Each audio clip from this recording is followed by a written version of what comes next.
I have to admit, going into this movie, I was going to be a little biased. I am a huge Deadpool fan. He is my favorite comic book character of all time. I've been reading Deadpool comics for going on 17 years now. But the last two movies are a very difficult act to follow up on. Ryan Reynolds has proven that he truly understands the character of Deadpool. Most people believe he actually is just Deadpool in real life.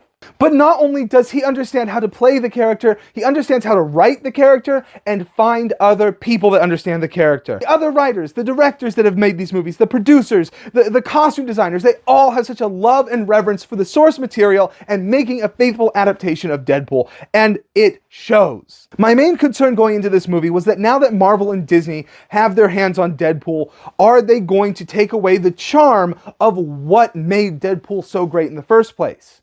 Are they going to pull their punches when it comes to making jokes about Marvel and Disney as a company? And I can gladly say they did not.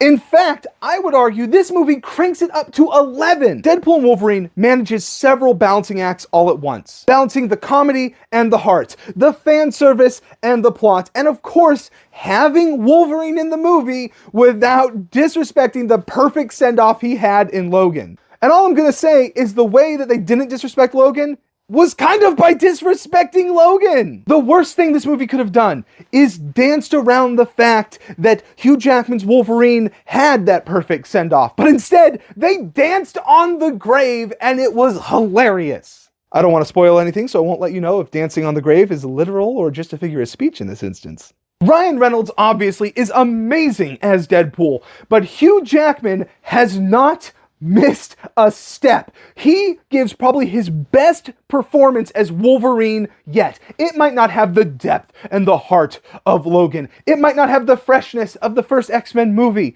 but this Wolverine stepped right out of the comics. These fight scenes are some of the best that have ever been put to film ever, and Wolverine fights like he's never fought before. We're used to him being animalistic and brutal, but this takes it to a whole new level. The way that Wolverine moves in this movie is wild. The use of slow motion during the fight sequence is also perfect. Slow motion can be easily overused, but this movie uses it to punctuate these awesome moments of action where characters are doing really cool things.